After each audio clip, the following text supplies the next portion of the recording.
Reçu par le président français, Emmanuel Macron, le premier ministre libanais démissionnaire a confirmé qu'il se rendrait à Beyrouth pour la fête nationale, mercredi.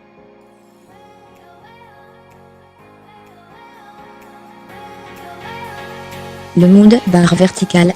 Mise à jour, le/vertical par Marc Semo, dans la cour de l'Élysée, à l'issue de son entretien avec le chef de l'État, puis d'un déjeuner familial, Saad Hariri, qui était accompagné de sa femme et de son fils aîné, a tenu à remercier Emmanuel Macron qui, dans cette crise, a fait preuve d'une amitié infaillible.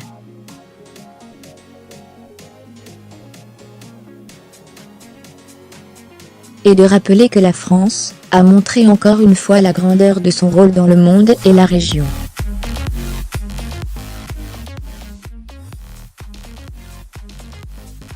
Elle prouve son attachement au Liban et à sa stabilité.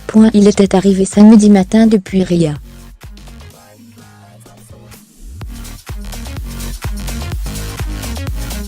Les deux autres enfants du couple, adolescents, sont restés en Arabie Saoudite, où ils résident et sont scolarisés.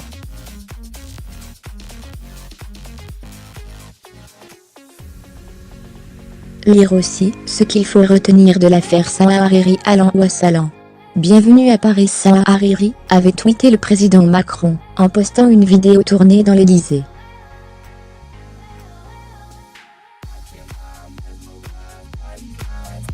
Un peu plus tôt, Macron s'était entretenu au téléphone avec Michel Aoun, qui l'a remercié pour l'action de la France en faveur du Liban, selon l'Élysée.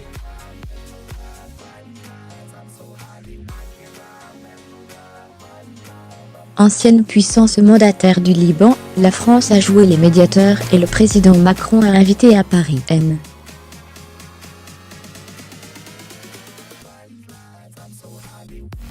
Hariri et sa famille, afin de tenter de sortir de l'impasse née d'une démission apparemment imposée par les autorités saoudiennes.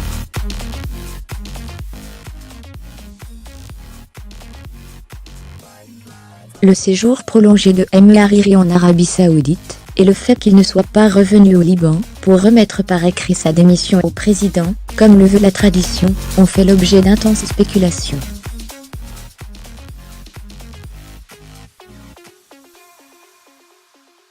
Le président Aoun l'avait qualifié d'otage de l'Arabie Saoudite. Dans un tweet,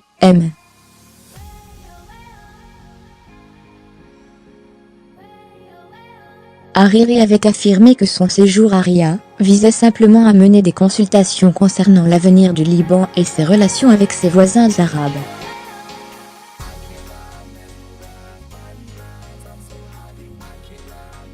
Tout ce qui se dit sur mon séjour n'est que rumeur, avait-il ajouté. Si la crise est au moins pour le moment apaisée grâce à l'intervention du président français, qui a permis à toutes les parties de sauver la face, elle est loin d'être résolue.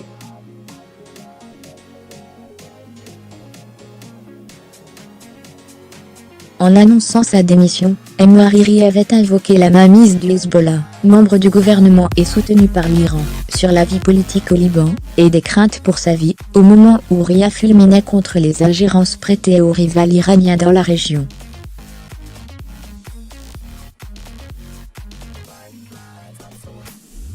La confirmation de sa démission, s'il n'obtient pas les garanties qu'il souhaite, ferait à nouveau remonter les tensions.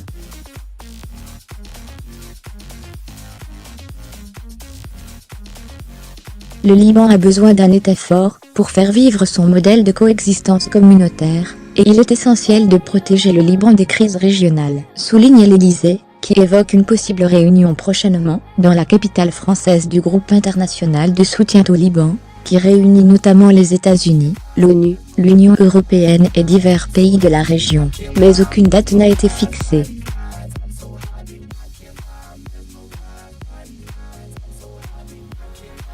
Mais du propre aveu de la diplomatie française, s'il faut préserver le pays du cèdre des tensions régionales, il faut aussi tenter de les résoudre, aussi bien en Syrie qu'au Yémen, et entre l'Iran et l'Arabie Saoudite.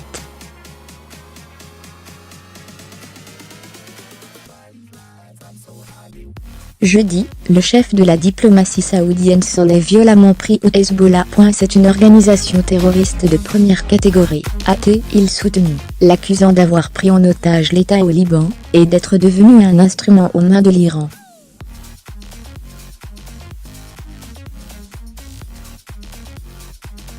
À côté, le ministre français des Affaires étrangères, Jean-Yves Le Drian, en visite à Riyad, a déclaré que la France était inquiète de la tentation hégémonique de l'Iran au Proche-Orient, s'attirant les foudres du porte-parole de la diplomatie iranienne.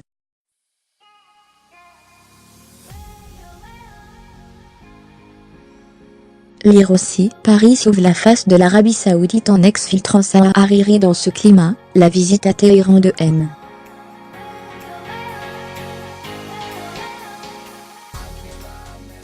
Le Drian, qui devait préparer celle du chef de l'État désireux de jouer les médiateurs sur l'accord sur le nucléaire menacé par l'administration Trump, est renvoyé à des jours meilleurs.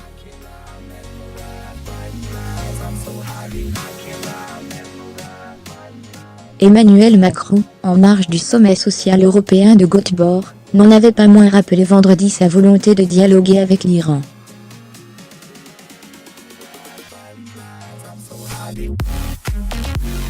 Paris se targue de parler à tout le monde dans la région, mais l'exercice devient difficile.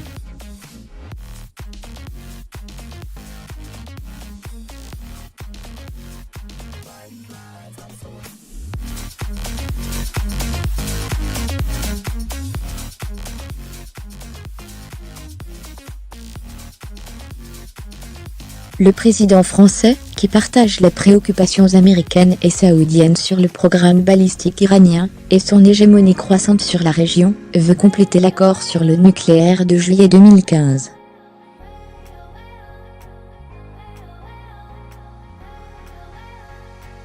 Mais Téhéran refuse de discuter sur ces autres dossiers et risque maintenant de durcir encore ses positions.